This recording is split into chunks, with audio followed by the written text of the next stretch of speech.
வணக்கங்க. மிருகங்களுக்கு தனித்தன்மையான மனம் இருக்குங்க. ஆடு மாடு வச்சிருக்கிறவங்களுக்கு அது நல்லாவே தெரியும். வன விலங்குகளுக்கும் இதே மாதிரியா இருக்கும் அப்படின்னு சொல்லலாங்க. எந்த மிருகம்னு மனத்தை வச்சே சொல்லிடுவாங்க காட்டுல இருக்கிறவங்க. இதே போல மனிதர்களுக்கும் மனம் இருக்குங்க. சிலருக்கு அதிகமாவே இருக்கும். எந்த அளவுக்கு அப்படின்னா அவங்க பக்கம் போறப்பவே நமக்கு தெரியுங்க. இந்த வேதிப்பொருள் எதுக்காக நமக்குள்ள சுரக்குது, என்ன பயன், எங்க சுரக்கப்படுது? ஒரு மாடு கண்ணு போட்டுச்சு அப்படின்னா அந்த கண்ணுக்குட்டி 100 மாடுகளுக்கு நடுவுல விட்டாலும் சரியா தாய் பசு கிட்ட வந்து சேர்ந்துரும். தேனீக்கள் பார்த்திருப்போம். மத்த தேனீக்கள் எல்லாம் எங்க போனாலும் ராணி தேனி எங்க இருக்கோ சரியா அங்க திரும்ப வந்துருவாங்க. இதெல்லாம் எப்படி சாத்தியம்னா இந்த ஃபெரோமோன்ஸ்னு சொல்லப்படுற ஒரு வகையான வேதி பொருளால தாங்க. நம்ம வியர்வை எப்படி உருவாகுதோ அதே மாதிரிதான் இந்த ஃபெரோமோன்ஸும் உருவாகுதுங்க. ஹார்மோன்ஸும் ஃபெரோமோன்ஸும் ஒன்னான்னு கேட்டீங்க அப்படின்னா கண்டிப்பா இல்லைங்க. அவங்களோட உபயோகமும் இவங்களோட வேலையும் வேற வேறங்க. ஹார்மோன்ஸ் உள் உறுப்புகள் சரியா வேலை பார்க்கறதுக்காக உதவுறாங்க. ஃபெரோமோன்ஸ்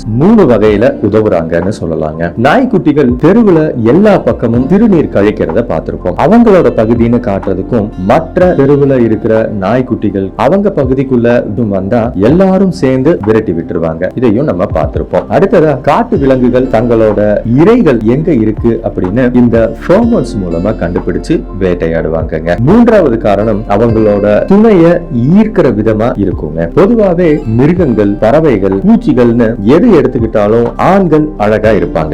ஆனாலும் நடனமாடியும் பாட்டு பாடியும் கூடு கட்டியும் அலங்கரிச்சும் தான் தன் இணைய ஈர்க்கிறாங்க. இது ஒரு வகை அப்படின்னா இன்னொரு வகை தான் ஹார்மோன்ஸ் மூலமா ஈர்க்கிறதுங்க.